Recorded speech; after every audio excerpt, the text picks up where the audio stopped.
చాలా కాలం క్రితం న్యూస్ పేపర్లో ఒక పెద్ద ఆవిడ ఇంటర్వ్యూ చదివాను. ఆవిడ నాకంటే హైట్ ఉంటారేమో అనుకుంటున్నాను. పెద్ద బొట్టు పెట్టుకుంటారు ఆవిడ. ఆవిడ్ని ఇంటర్వ్యూ చేసినప్పుడు మీరు ఎందుకు పిల్లలు కానీ లేదని అడిగారు. ఇంటర్వ్యూ చేసి ఆయన అడిగితే ఆవిడేమందంటే, నేను పిల్లల్ని కంటే నా మమకారాన్ని వేరొకరితో పంచుకోవడం నాకు ఇష్టం ఉండదు కాబట్టి పిల్లలు పుట్టకుండా ఆపరేషన్ చేయించుకున్నా అన్నారు ఆవిడ. అంటే కామ్రేడ్ ఆవిడ. Very good. బృందా కారత్ ఆవిడ ఇప్పుడు కూడా ఉన్నారు. చాలా చూడగానే మంచిగా కనపడతారు ఆవిడ. ఆమె నమ్మిన సిద్ధాంతం కోసం తన మాతృత్వాన్ని కట్ చేసుకుంది ఆవిడ. ఆ తర్వాత కొంతకాలం క్రితం ఏజెన్సీలోకి వెళ్ళినప్పుడు ఒక మాజీ దళ కమాండర్తో మాట్లాడటానికి కుదిరింది నాకు. ఆయన నేను రాత్రిపూట కూర్చొని మాట్లాడుకుంటా ఉంటే చాలా విషయాలు డిస్కస్ చేసుకున్న తర్వాత ఆయన దళంలో జరిగే కొన్ని విషయాలు చెప్పాడు. ఏమనంటే, మాకు పెళ్ళైన తర్వాత ఒక పిల్లాడో పిల్ల పుట్టగానే మా దళ నాయకుడు మాకు పిల్లలు పుట్టకుండా ఆపరేషన్ చేస్తాడు. ఎలా చేస్తారంటే పట్కర్ పెట్టి నొక్కేస్తాడంట. పెయిన్ వస్తుంది కదంటే తప్పదండి అన్నాడు. పెయిన్ వస్తుంది కదంటే తప్పదండి అన్నాడు. ఆ తర్వాత ఆయన పోలీసులు పట్టుకున్నారు. ఒకసారి మీ డంప్ ఎక్కడ ఉందో చెప్పండి అంటే చెప్పలేదు ఆయన. బొట్టనీళ్ళు చూపించాడు. తుపాకీ మడమలు తిప్పి కొడితే పగిలిపోయిన వేళ్ళు. ఈ నెయిల్స్ లోపల నీడిల్స్ కొట్టి లాగుతూ ఉంటారంట. మరి నొప్పి అనిపించలేదా అన్నాను. ఆయన ఏమన్నాడంటే, చచ్చిపోతే రేపటికి రెండండి, కానీ నేను నమ్మిన సిద్ధాంతాన్ని విడిచిపెట్టలేను అన్నాడు.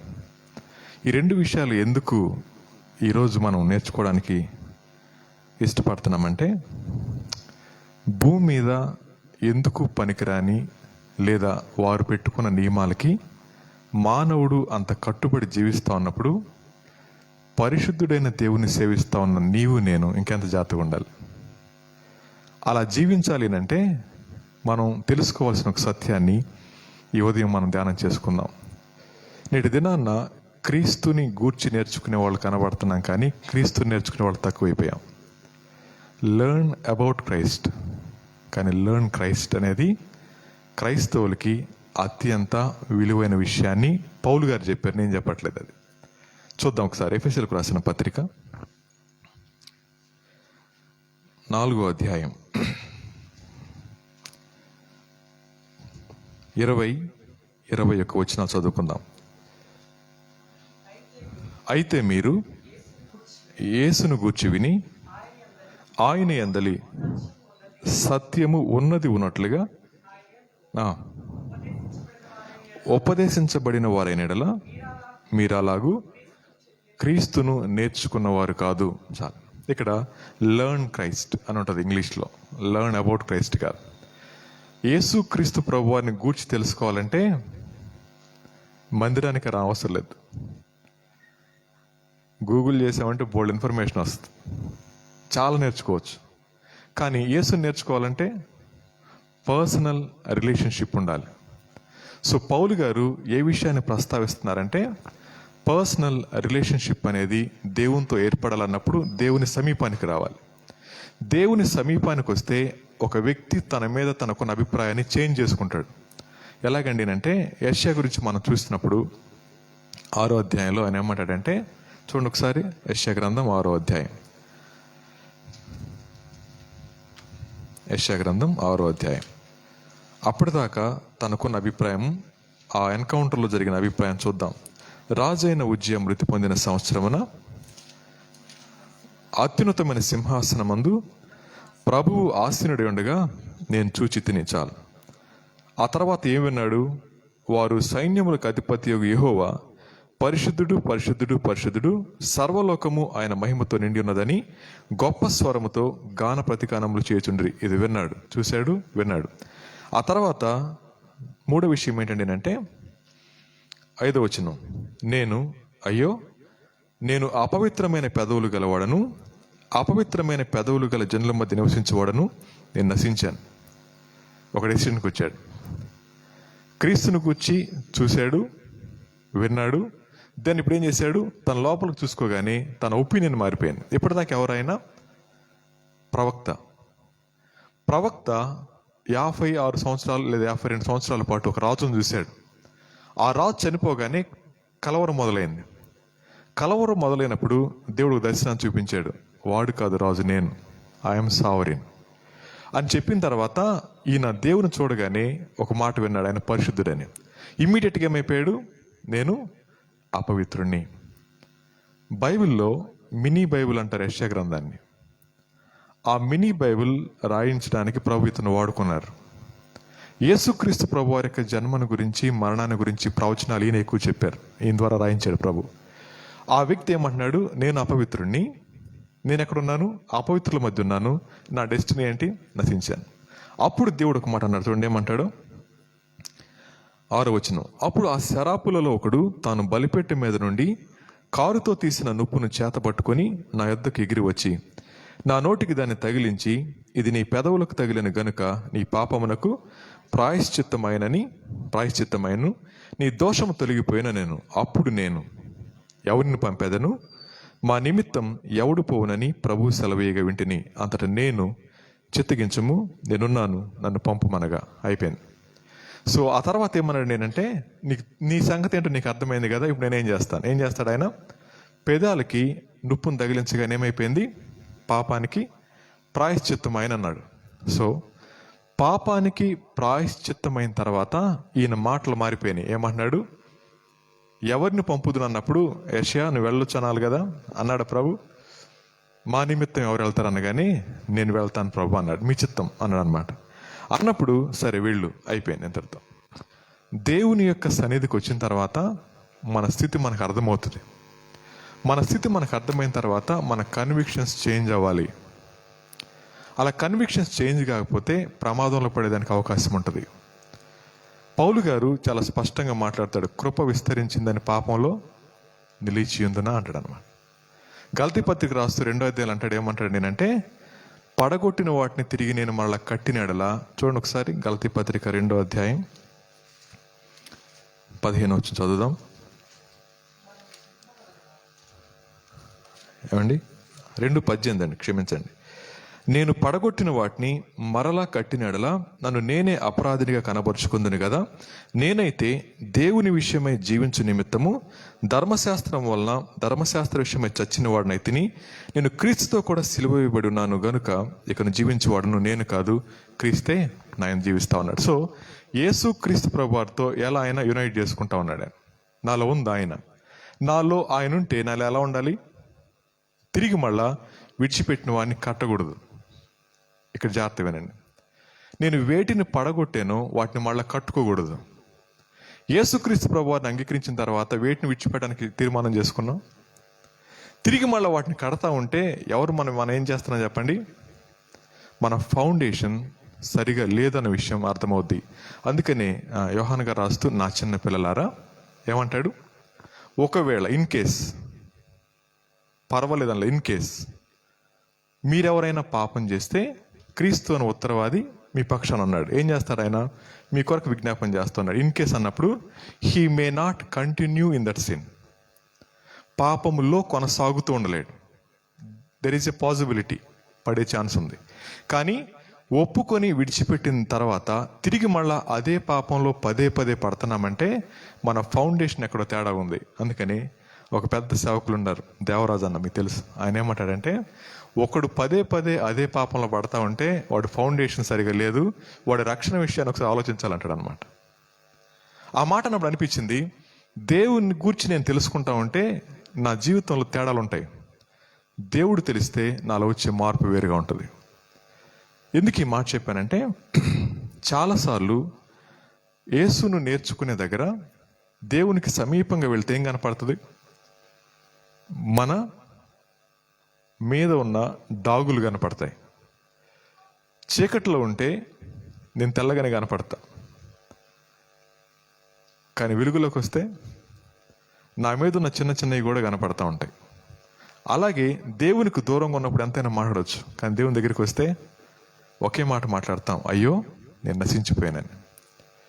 ఈ మాట పౌలు గారి దగ్గర నేర్చుకుంటా ఉన్నప్పుడు, మీరు అలాగూ నేర్చుకున్నవారు కాదు అన్నప్పుడు 2 గ్రూప్స్తో మాట్లాడుతున్నాడు ఆయన. ఎఫెసీ పత్రికలో 2 గ్రూప్స్ ఉన్నాయి. చూడండి 17వ వచనం. కాబట్టి అన్యజనులు నడుచుకున్నట్లు మీరు ఇక మీదట నడుచుకొనవలెదని ప్రభువునందు సాక్ష్యం ఇచ్చుచున్నాను. వారైతే 4:17 ఎఫెసీ పత్రిక. వారైతే అంధకారమైన మనస్సు గలవారై తమ హృదయ కాఠిన్యము వలన తమలోనున్న అజ్ఞానము చేత దేవుని వలన కలుగు జీవములో నుండి వేరుపరచబడిన వారై తమ మనస్సునకు కలిగిన వ్యర్థతను అనుసరించి నడుచుకొంచున్నారు. వారు సిగ్గులేని వారయుండి నానా విధమైన అపవిత్రతను అత్యాశతో జరిగించుటకు తమను తామే కాముకత్వమునకు అప్పగించుకొండ్రి. అయితే మీరు సో ఇక్కడ 2 గ్రూప్స్ డివైడ్ చేశాడు. ఒకరి గురించి చెప్తూ మీరు అలా కాదు. సో మనం అందరం కూడా దేవుని దగ్గరికి వచ్చిన వాళ్ళం, దేవుని కృప చేత రక్షించబడిన వాళ్ళం. రక్షించబడిన మనం ఎలా ఉండాలి చెప్పండి? వారికిలాగా మనం కాదు. ఎక్కడో చోట మనకి ప్రత్యేకత కనబడాలి. అందుకని మీరు అలాగూ క్రీస్తును నేర్చుకున్నవారు కాదు. ఇప్పుడు నా ప్రశ్న, యేసును గూర్చి నేర్చుకుంటే నా లైఫ్ స్టైల్ వేరుగా ఉంటుంది, యేసును నేర్చుకుంటే నా లైఫ్ స్టైల్ వేరుగా ఉంటుంది. ఇది పౌలు గారి జీవితంలో చూస్తాం. ఎలా చూస్తామని అంటే, ఒకప్పుడు తాను నమ్మిన సిద్ధాంతం కోసం స్త్రీలను సైతం కొట్టి చంపిన ఈ వ్యక్తి యేసు నేర్చుకున్న తర్వాత ఈయన బట్టలోడు తీసుకొడతా ఉన్నా కానీ మౌనంగా భరించాడు. ఆయన చాలా లిస్ట్ చెప్తాడు, నేను ఇలా చేశాను చెప్పుకుంటూ వస్తాడు. ఎందుకని? యేసును సమీపంగా చూశారు కాబట్టి. ఇది గలతీ పత్రికలో మనకు కనబడుతుంది. అయితే ఈరోజు నేను ఒక 3 విషయాల్ని వాక్యాన్ని చూడటానికి ఇష్టపడతా ఉన్నాను. క్రీస్తును నేర్చుకోవడం అన్నప్పుడు యేసు ప్రభు దగ్గర 3.5 సంవత్సరాలు శిష్యరికం చేశాడు ఒక ఆయన, యేసు ప్రభు దగ్గరే. కానీ చివరికి సూసైడ్ చేసుకొని చనిపోయాడు. పౌలు గారి దగ్గర శిష్యరికం చేశాడు ఒక ఆయన, కానీ లోకంలోకి వెళ్ళి కలిసిపోయాడు. గెహజీ ఎలీషా దగ్గర శిష్యరికం చేశాడు, కానీ కుష్టుతో తరతరాలకి బహుమానం ఇచ్చాడు. వీళ్ళ ముగ్గురులో జాగ్రత్త వినండి, ఒక ఆయన ఎలీషా, ఒక ఆయన ప్రభు అయిన క్రీస్తు, ఒక ఆయన పౌలు గారు. వీళ్ళ ముగ్గురిని ఫాలో అవుతా ఉన్న 3 వ్యక్తులు డెస్టినీస్ మారిపోయినాయి. ఎందుకని? స్వయాన యేసు ప్రభుతో ఉండి యేసు ప్రభుని చూస్తూ యేసు ప్రభు చేత అపోస్తలుడిగా ఉండటానికి పిలువబడిన వ్యక్తి ఎందుకని తన జీవితాన్ని అంతమొందించుకున్నాడు అంటే, యేసు ప్రభు దగ్గరికి వచ్చినప్పుడు కొన్ని విషయాలు బెనిఫిట్స్ ఉంటాయి. ఆ బెనిఫిట్స్ కోసం వచ్చి ఉండొచ్చేమో, కానీ దేవుడు వదిలిపెట్టలేదు. తన మాటల ద్వారా హెచ్చరిస్తూనే ఉన్నాడు. ఎవరిని? యూదా ఇస్కరియోతుని హెచ్చరిస్తా ఉన్నప్పుడు దాన్ని కేర్ నాట్గా తీసుకున్నాడు, మైండ్లోకి తీసుకోలేదు. అలా తీసుకున్నప్పుడు చివరికి ఏమైపోయాడు చెప్పండి? దేవుడు ఎవరిని బలవంత పెట్టడు.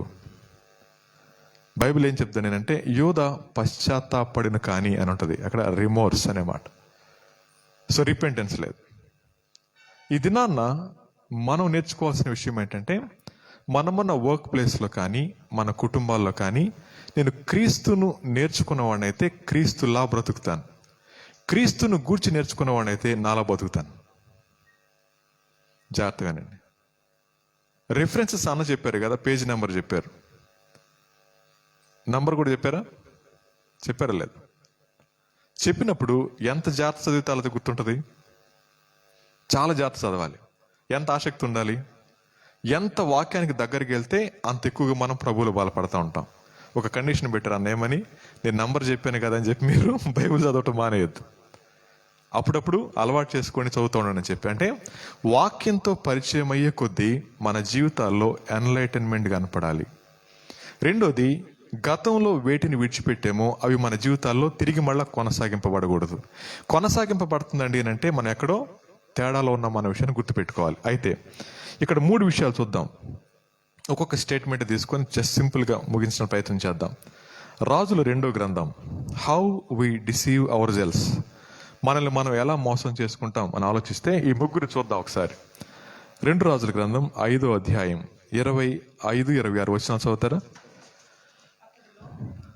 అతడు లోపలికి పోయి, ఎలీషా,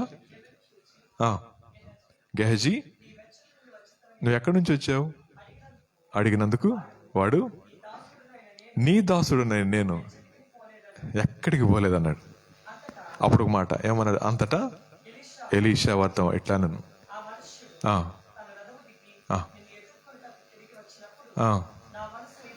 నా మనస్సు నీతో రాలేదా? చాలు. ఆ మాట విన్నప్పుడు ఎలా ఉంటుంది చెప్పండి? నా మనసు నీతో రాలేదా? ఏమని చెప్పాడు? ఆ రథం దిగి వాడిని దగ్గరికి వచ్చి నీ చేతులు అది పెట్టగానే నా మనసు నీతో రాలేదా? ముందేమన్నాడు? నేను ఎక్కడికి పోయాను? ఇప్పుడు ఆలోచించండి. ఆయన ఉద్దేశంలో ఎలీషా గారి గురించి ఏమనుకుంటున్నాడు ఆయన? ఎలీషా గురించి అభిప్రాయం ఏంటి చెప్పండి? నేను వెళ్ళిన సంగతి దీనికేం తెలుసు? కానీ దేవుడు అక్కడ అవకాశం ఇచ్చారు. ఎందుకు వెళ్ళావని. వెళ్ళావన్నప్పుడు ఆయన ఒప్పుకుని ఉంటే ఎలా ఉండేదో తెలియదు, కానీ తన తరతరాలకి కుష్టు వ్యాధిని ప్రామిస్ చేసి వెళ్ళిపోయాడు. అలాగే మనం ఆలోచిస్తూ ఉన్నప్పుడు దేవుని మనసు అర్థం కానివాడు లోకానుసారమైన మనసు కలిగి జీవిస్తూ ఉంటాడు. అందుకని ఇక్కడ ఎఫెసీ పత్రికలో ఏమన్నా చెప్పండి? వారైతే అంధకార సంబంధమైన మనస్సు గలవారయుండి.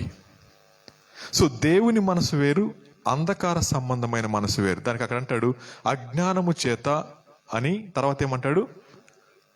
దేవుని వలన కలుగు జీవము నుంచి వేరుపరచబడిన వారై తమ మనస్సునకు కలిగిన వ్యర్థతను అనుసరించి లేదా భ్రష్టతను అనుసరించి వేరుపేరు. సో దేవుని యొక్క బిడ్డతోనే సహవాసం చేస్తా ఉన్నాడు, దేవుని కార్యాలు చూస్తూనే ఉన్నాడు, కానీ లోపల మాత్రం మనసు దేని కోరుకుంటుంది? నీకు అవసరం లేకపోతే నాకు ఇయ్యన్న 2 సెంట్లు కొనుక్కుంటాను నేను. దేవునికే తెచ్చావు. ఇక్కడ ఒక మాట చెప్తాను. అవిశ్వాసులకు తల్లిదండ్రులు ఎవరు చెప్పండి బైబిల్లో? అవిశ్వాసుల తల్లిదండ్రులు ఎవరు? విశ్వాసులకు తండ్రి తెలుసమ్మా? అబ్రహాం గారు. అవిశ్వాసులకి అమ్మా సంతోషమ్మ గారా? ఎవరు చెప్పండి? అంటే నేను అంటున్నాను లేండి, బైబిల్లో ఆ పేర్లు ఎతకబాకండి, లేనిపోయింది. మామూలు చెప్తాను. అననీయ సప్ఫీరా అనే ఆదర్శవంతమైన కుటుంబం. వాళ్ళిద్దరూ ఎంత అన్యోన్యమైన దాంపత్యం అంటే ఇద్దరిది ఒకే మాట. మన కుటుంబాల్లో ఉన్న ఐక్యత, నేను దోశ అంటే మావిడ ఇడ్లీ అంటది, ఐక్యత లేదు. కానీ వాళ్ళిద్దరికి ఐక్యత ఉంది. వాళ్ళిద్దరు కలిసి నిర్ణయం తీసుకుంటారు. మరి మనం, నాకు నచ్చింది నేను చేస్తా, నా ఆవిడకి నచ్చింది నేను చేస్తా. వాళ్ళిద్దరిది ఒకే మాట, ఒకే ఆలోచన, ఒకే పని. ఇంతటి యూనిటీ ఉన్నటువంటి ఆ కుటుంబంలో శాటన్ చేరాడు, తెలియదు వాళ్ళకి. వెళ్ళి పేతురు గారు నిలబడ్డారు. అయ్యగారు రండి అన్నారు. ఏంటమ్మా? కానకండి అయ్యగారు. చేజాబి. ఇంతేనా? అంతేనండి, ఇంకేమీ లేవు.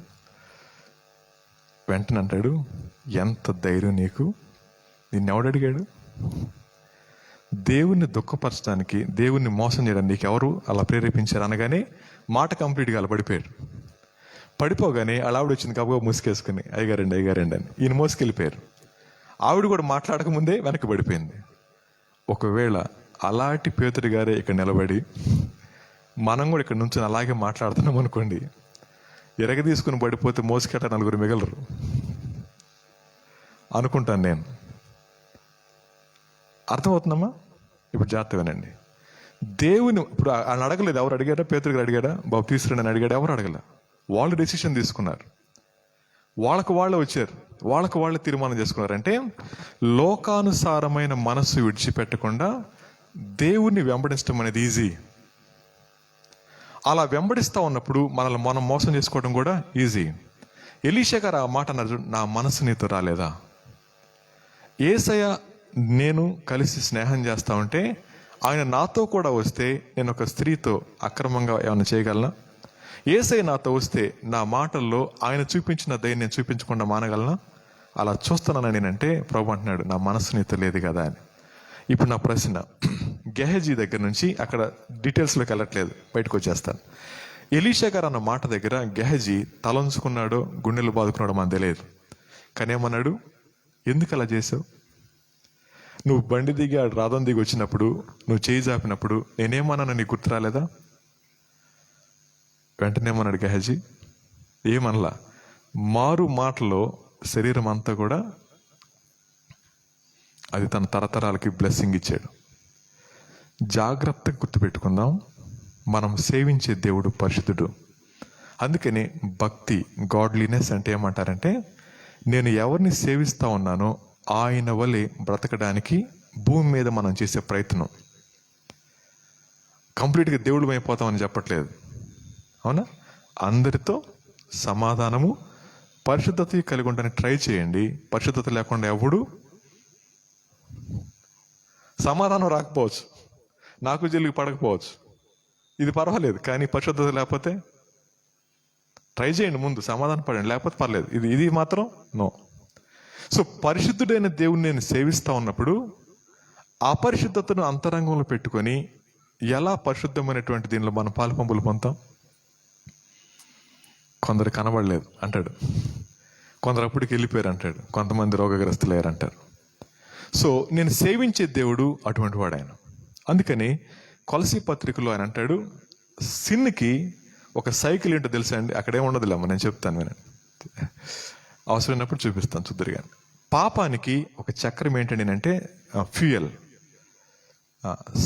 పాపం రహస్యం అనే ఇంధనం చేత నడిపించబడుతుంది అంటాడు అనమాట.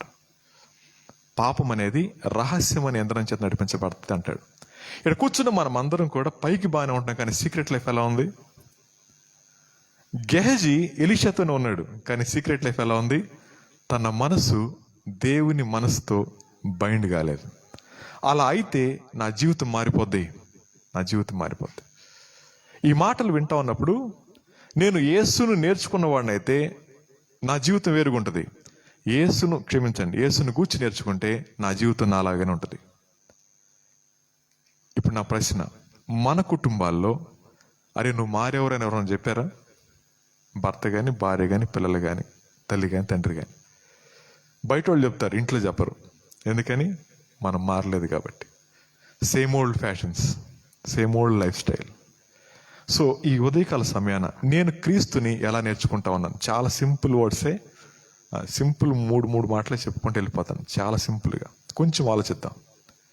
నేను ఎందుకని ఆ దేవుని మనసును కలిగి జీవించలేకపోతా ఉన్నాను? గెహజీ శక్తి కలిగినటువంటి దేవుని ఆశ్రయించిన ఎలీషా యొక్క శిష్యరికంలోనే జీవిస్తూ ఉన్నాడు. ఎలీషా గారు ఏం చేశాడు చెప్పండి? కొన్ని కార్యాలు చేశాడు. కొన్ని కార్యాలు చేయడం మాత్రమే కాదు, అవి ఈయన చూశాడు. ఇతను కూడా ఆయన సేవకుడని చెప్పాను, శిష్యుడని చెప్పన్నారు. కానీ ఈయన మనసు మాత్రం లోకంతో టైఅప్ అయి ఉంది. ఇప్పుడు నా మొదటి ప్రశ్న, మన మనసు ఎలీషా గారి లాగుందా, గెహజీ గారి లాగుందా?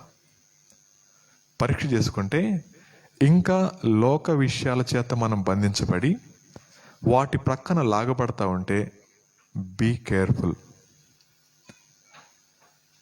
Be careful. నేను ఎవరికి రిప్రజెంటేటివ్ని?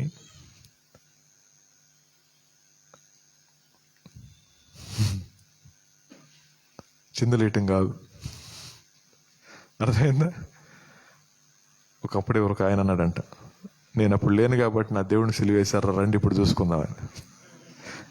బాగా తాగొచ్చి మనం కూడా అంతే, రండి ఇప్పుడు చూసుకుందామని. అర్థమైంది? ఆయన చూసుకోగలడు. ఆయన పేతురు అంటాడు, నువ్వు ఆగు, అక్కడ ఉన్నారు చూడు, నువ్వు ముందు నీ పని చూసుకున్నాడు అన్నమాట. సో మనం కూడా లేని రోషాన్ని చూపిస్తాం, లేని భక్తిని ప్రదర్శిస్తాం, ఉన్నదాన్ని బయట పెట్టుకోలేం. ప్రభు అంటున్నాడు, నీ సీక్రసీ నీకు ఫ్యూయల్గా ఉపయోగపడతా ఉంది నీ సిన్నుని క్యారీ చేయడానికి. కానీ గుర్తుపెట్టుకోండి, అది ఖచ్చితంగా పెనాల్టీ పే చేయాల్సిందే. రక్షించబడిన ప్రతి వ్యక్తి తెలిసి చేసే ప్రతి పాపానికి భూమి మీదే శిక్ష అనుభవించాలి, పరలోకంలో శిక్ష లేదు కాబట్టి. అలా అన్నప్పుడు ఇప్పుడు మన కుటుంబాలు ఎలా ఉన్నాయి? నెమ్మదిగా ఉన్నాయా? ఒక్కొక్కళ్ళకి ఒక్కొక్క పుస్తకం రాసుకోవచ్చు. నేను బాగానే ఉన్నాను అనుకుంటున్నాం, కానీ ఇక్కడ ఒక చిన్న అర్థవంతమైన ఒక మాట ఒక అన్న చెప్తే విన్నాను, అది చెప్తున్నాను. ఇంట్లోకి పాము వచ్చింది అనుకోండి, పాము, నాకు భయం అనుకోండి, పాములు కొట్టడంలో ధైర్యం ఉంటే ఎలైజాన్ అని పిలుస్తాను, అన్న పాములు కొట్టండి అని. అన్న వచ్చారు, వచ్చిన తర్వాత ఎక్కడుంది తమ్ముడు అంటారు, ఎక్కడుందా అన్న. ఒకవేళ ఫ్లూట్ అదేదంటారు, నాదస్వరం ఊతారు అనుకోండి, ఊదారు, ఊదగానే పాము బయటకు వచ్చింది. అన్నను చంపుతానా, పామును చంపుతానా?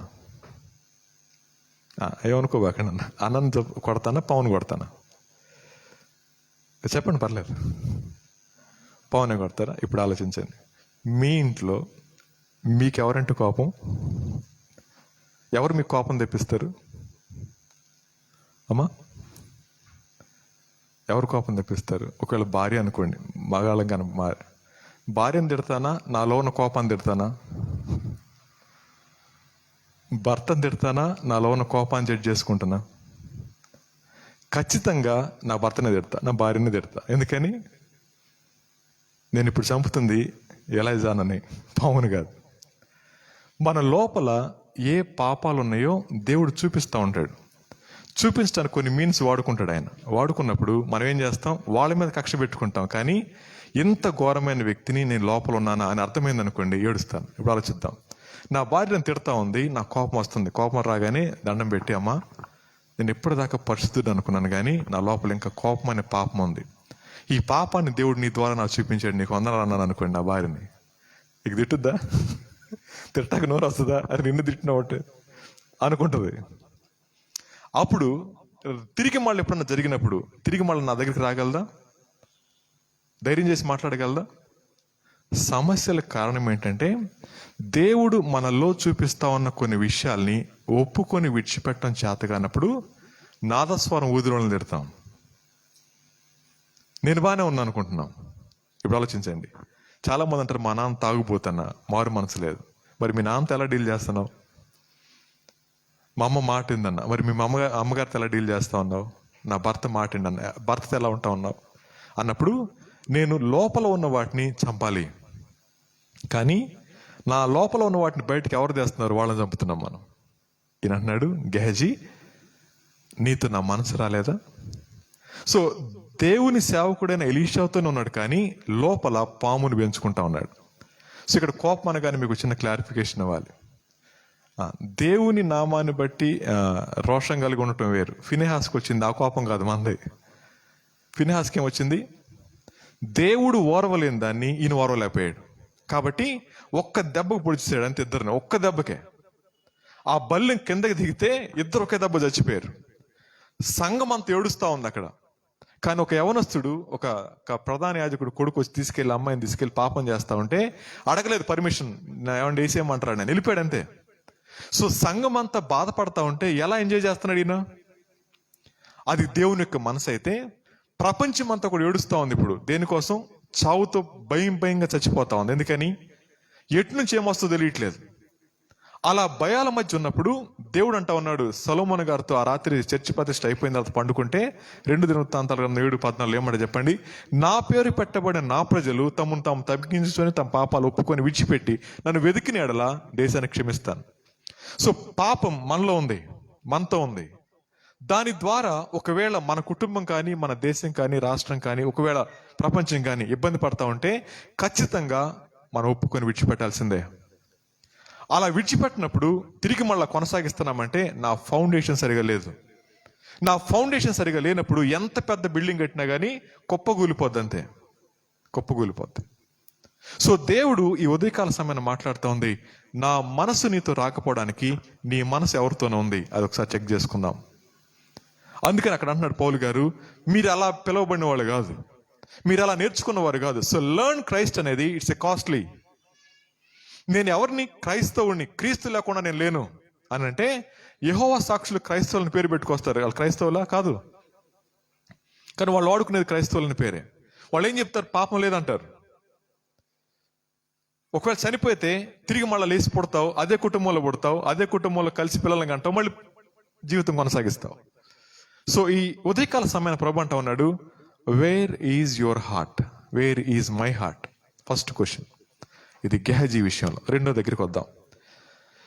అపోస్తల కార్యాల గ్రంథం 1వ అధ్యాయం 16, 17, 18 వచనాలు. అపోస్తల కార్యాల గ్రంథం. సహోదరులారా,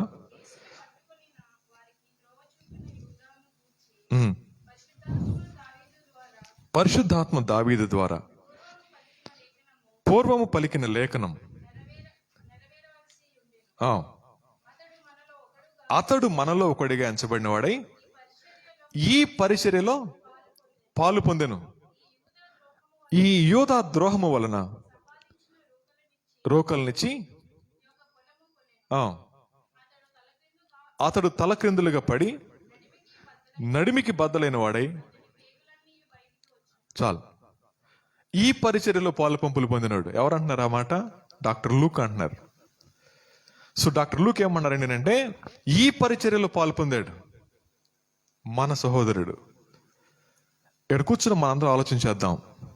ఇక్కడే ఉన్నాం.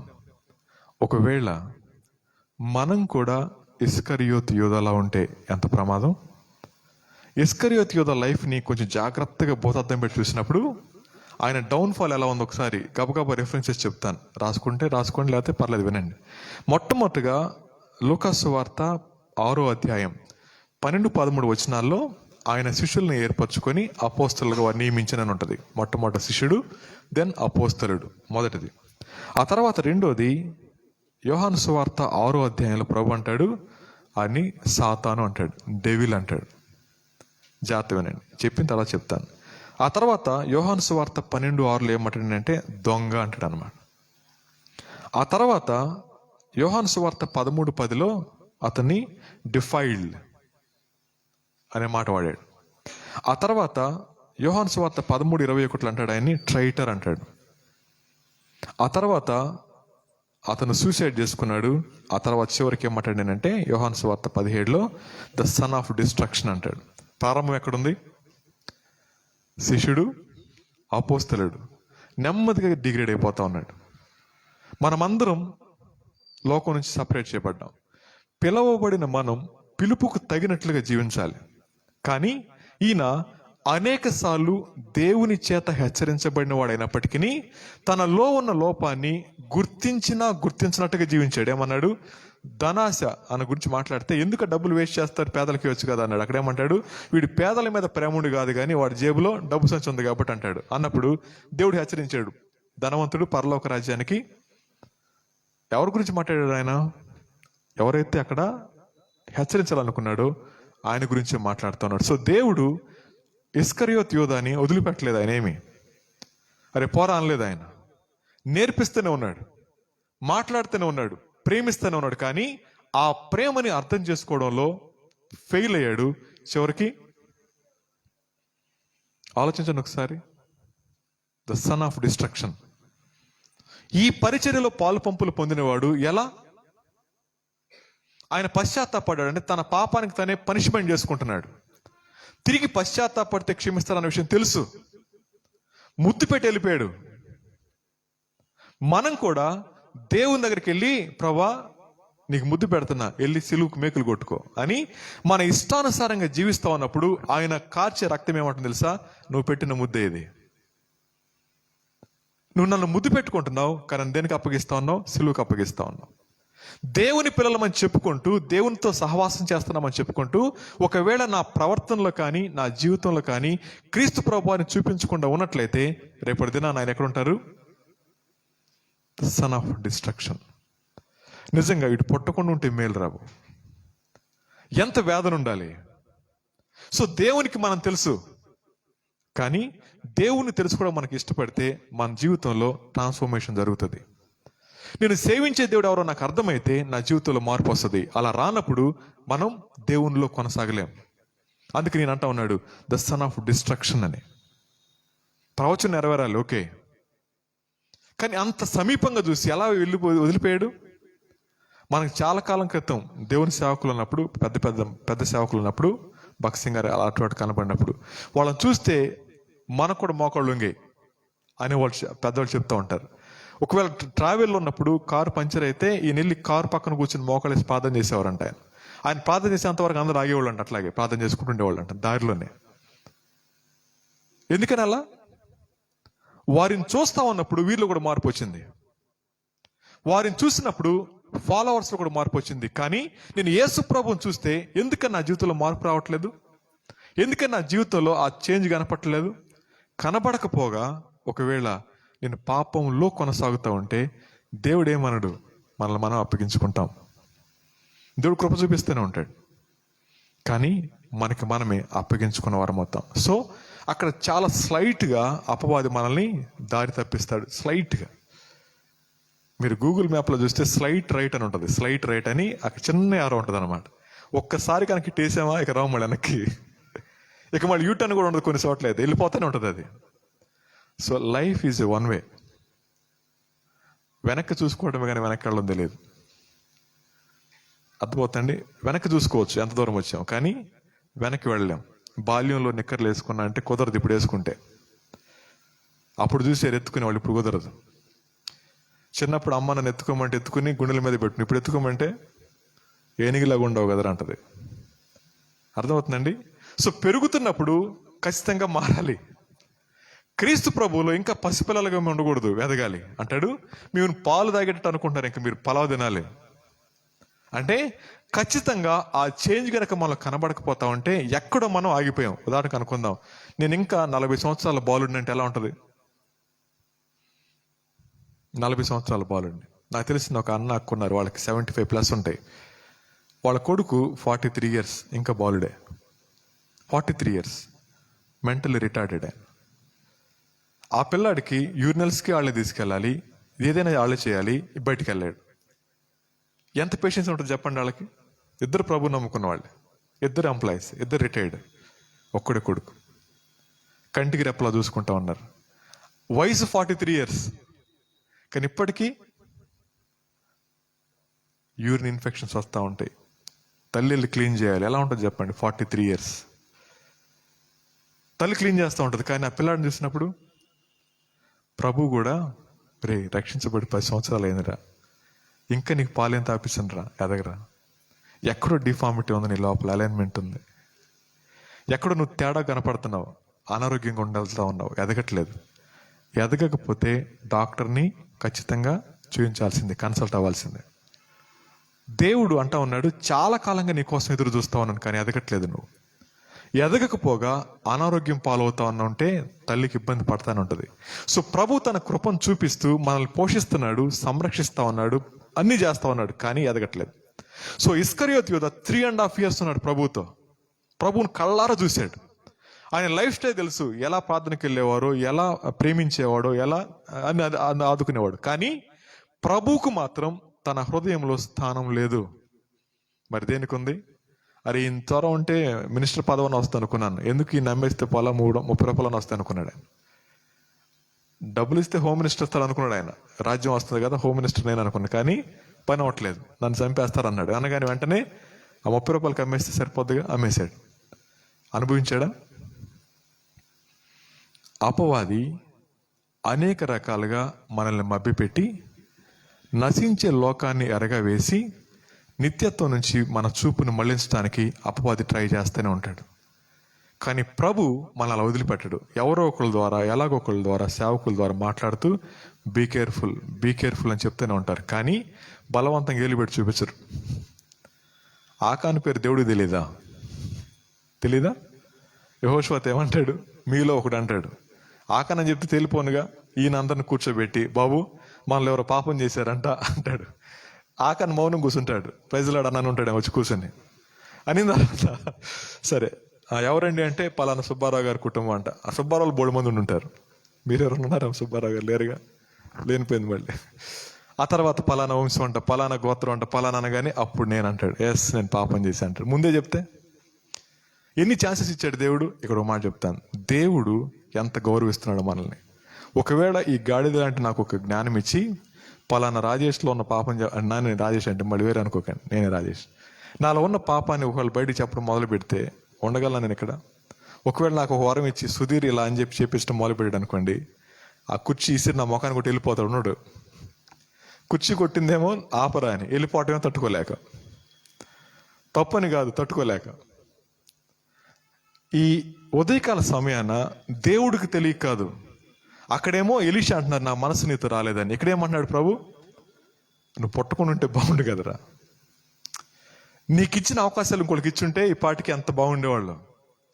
దేవుడు మనకు దక్కడం గొప్ప విషయం, కానీ ఆ ప్రేమని చులకనగా చేసుకుని ఇంకా మన లోకానుసారంగా జీవిస్తా ఉంటే దేవుడు మనం చూసి కన్నీరు గారుస్తారేమో అయ్యో అని. క్రీస్తు నేర్చుకోవడం అంటే ఆయన కూర్చి కాదు, యూదుల రాజు అంటే ఈయన కింగ్ అవుతాడు, పక్క నేను కూర్చుంటా కాదు. అలా అనుకున్నాడు ఇస్కరియోతు యూదా. ఇప్పుడు నా ప్రశ్న, దేన్ని ఆశించి ప్రభువుని వెంబడిస్తా ఉన్నాం? దేనికోసం ప్రభువుని వెంబడిస్తా ఉన్నాం? ఒకవేళ నశించిపోయే దీనికోసమే అయితే ఒక ఆయన ఇలా అంటారు, ఏమంటారండి అంటే, పేషెంట్ని హాస్పిటల్ నుంచి డిశ్చార్జ్ చేయడం ఈజీ, ఒక పాపిని పరలోకం చేర్చడం చాలా కష్టం. ఈ పక్కన రాశారు కదా, యాక్సెప్ట్ జీసస్ అండ్ ఎస్కేప్ హెల్ అని. ఇప్పుడు ఏం చేస్తా ఉన్నారు అందరూ? హాస్పిటల్ నుంచి డిశ్చార్జ్ అయితే చాలు, అక్కడ చాలా మంది ఉంటారు, కానీ హెల్ని ఎస్కేప్ చేసే వాళ్ళ దగ్గరికి ఊరు రారు. ఎందుకని? అది అవసరం లేదు కాబట్టి. అర్థమే ఉంటుంది మీకు ఈ మాట. స్వస్థత కావాలి, డిశ్చార్జ్ అయ్యారు అంతే. మరి నరకం మళ్ళీ జారుతారు, మళ్ళీ డిశ్చార్జ్ అవుతారు. కానీ ఇది ఇటర్నల్. సో దేవుణ్ణి ఎందుకు వెంబడిస్తా ఉన్నాం? దేన్ని ఆశించి మనం వెంబడిస్తా ఉన్నాం? సో దేన్ని ఆశించి వెంబడిస్తా ఉన్నాం మనకు క్లారిటీ లేకపోతే మనల్ని మనం డిసీవ్ చేసుకునే ప్రమాదం ఉంది. ఆ ప్రమాదాన్ని ఈ యోధా గారి దగ్గర మనం చూద్దాం. ఇది రెండో విషయం, దాన్ని క్లోజ్ చేస్తాను. మూడోది చూడండి ఒకసారి, కొలసీ పత్రిక 4వ అధ్యాయం 14వ వచనం. కొలసీ పత్రిక 4వ అధ్యాయం 14వ వచనం చదువుదాం.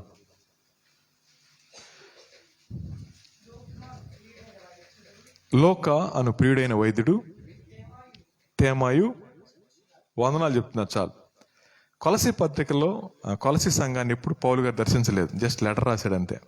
రాస్తా ఉన్నప్పుడు ఆ కొలసీ పత్రిక అంతా కూడా క్రీస్తు ప్రభువారి యొక్క దైవత్వాన్ని గురించి వాళ్ళు అద్భుతంగా చెప్తాడు. ఆయన ఎందుకు వచ్చాడు, ఆయన దేవత్వం యొక్క సర్వ పరిపూర్ణత ఆయనలో ఉందని, దేవుని మర్మమైన క్రీస్తు అని చెప్పి క్రీస్తుని చక్కగా ప్రజెంట్ చేస్తాడు. అవి రాస్తా ఉన్నప్పుడు అన్న పాలన్న నా పేరు కూడా రాయన్న, అక్కడ నేను కూడా అన్నాను చెప్పి ప్రైజ్లాడు చెప్పన్న రాశాడు. ప్రైజ్లాడు పాల్ గారి యొక్క చెరలో ఉన్నప్పుడు అక్కడ రాయబడిన మాట ఏంటంటే నాతో పాటు చెరలో ఉన్న అన్నట్టు అనమాట. పౌలుతో పాటు జైల్లో ఉన్నాడు. రెండోది పౌలు గారి యొక్క మిషనరీ జర్నీస్ లో పాల్గొన్నాడు, మిషనరీ. చివరికి 2 తిమోతి పత్రిక 4:9 వచ్చేసరికి చదవండి ఏమని ఉంటుందో. 2 తిమోతి పత్రిక 4:19.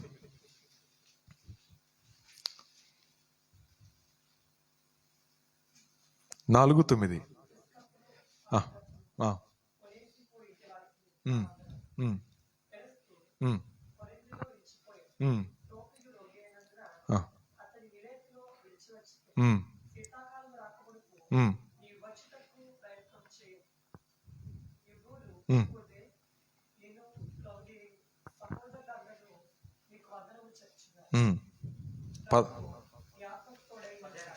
పది 9:4-10. తేమ ఇహలోకమును స్నేహించి నన్ను విడిచి, ఇక పౌలు గారిని రేపు పొద్దున హతసాక్ష్యం చేస్తారు, తలగొట్టేస్తారు. ఇంక ఇంత ఉంటే పనవద్దు అనుకున్నాడు.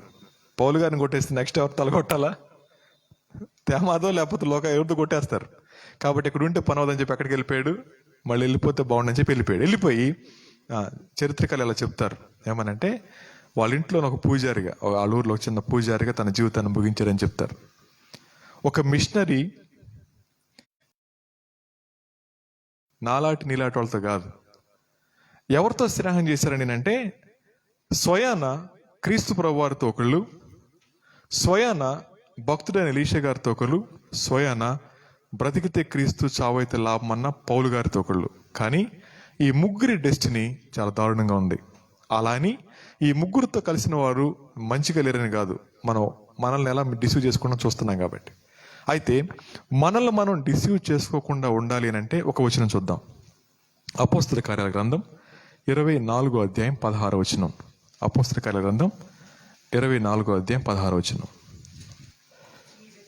ఈ విధమున నేనును దేవుని ఎడలను మనుషుల ఎడలను ఎల్లప్పుడూ నా మనస్సాక్షిని నిర్దోషమైనదిగా ఉండునట్లు అభ్యాసం చేసుకుంటా ఉన్నాను. ఇది పాల్ గారి యొక్క స్టేట్మెంట్. ప్రజల విషయంలోనూ దేవుని విషయంలోనూ నా మనస్సాక్షిని పరీక్ష చేసుకుంటూ అభ్యాసనం అంటే లెర్నింగ్ నేర్చుకుంటున్నాను లోపల. ఇది చెప్పొద్దు నాకు జడ్జి, ఇది చెప్తా ఉన్నప్పుడు నేను సరి చేసుకుంటాను. ఇప్పుడు నా ప్రశ్న, బలను సమీపించబోతా ఉన్నా, ఇదేం చెప్తుంది మన గురించి? ఎలీషా అంటుందా, గెహజీ అంటుందా? ఇదేం చెప్తుంది?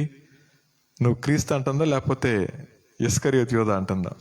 ఇదేం చెప్తుంది? నువ్వు పాలు అంటుందా లేకపోతే తేమ అంటుందా? అలా అన్నప్పుడు ఖచ్చితంగా కొన్ని విషయాల్లో ఆ ముగ్గురు వస్తారు, కొన్ని విషయాల్లో ఈ ముగ్గురు వస్తారు, కానీ మెజారిటీ అటే ఉంటుంది. అలా అన్నప్పుడు ఇప్పుడు ఏం చేయాలి? దేవా నా వల్ల కాదయ్యా, ఇందా పాడబడి నా వల్ల కాదు, మరి ఎవరి వల్ల వద్ది? నీవు సహాయం చేస్తే. దేవుడు మన జీవితాల్లో ఇంటర్వ్యూన్ అయ్యి మనకు నేర్పించడం చేతగా కాదు. 50వ కీర్తన 22 ఏమంటే తెలుసా అండి? జీవము కలిగిన దేవుని చేతిలో పట్టడం భయంకరం. దేవుని చేతిలో పట్టడం కంటే ముందు ఆయన పాదాల మీద పెడదాం. ఆయన పాదాల మీద పెడితే ఆయన ఎన్నడూ త్రోసివేసే దేవుడు కాదు ఆయన. ఇమ్మీడియట్గా ప్రభా నా వల్ల కావట్లేదు ప్రభా అంటే ఖచ్చితంగా మనం నిలబెట్టగలడు ఆయన. ఖచ్చితంగా నిలబెట్టగలడు. ఎప్పుడైతే నేను ఉంటానంటామో ఆయన చూస్తుంటాడు అనమాట. అట్లా చెయ్యి, సరే చెయ్యి. నా వల్ల కావట్లేదు ప్రభా, మంచిగా బతకడం చేత కావట్లేదు. నీ గురించి నాకు అన్నీ తెలుసు, కానీ నువ్వు తెలియట్లేదు ప్రభా. తెలిస్తే ఇలా బతకలేను నేను. సో ఒకవేళ మీకు ఆదికాండం నుంచి పాఠం దాకా అంతా తెలుసు, మీ కళ్ళ ముందు రిఫరెన్స్ అన్నీ తెలుసు, కానీ ప్రభు తెలుసా? ఒక ముస్లిం సోదరుడు బైబిల్ తీయకుండా మొత్తం చెప్పేస్తాడు. మన కామ తప్పు చెబుతాను, కామ కూడా చెప్తాడు. అక్కడ కామ ఉంటుంది అంటాడు ఆయన. మనకు ఆ కామాలు పట్టించుకో. అంత కీన్గా వాళ్ళు చదువుతున్నారు, మనం ఎందుకు చదవట్లేదు?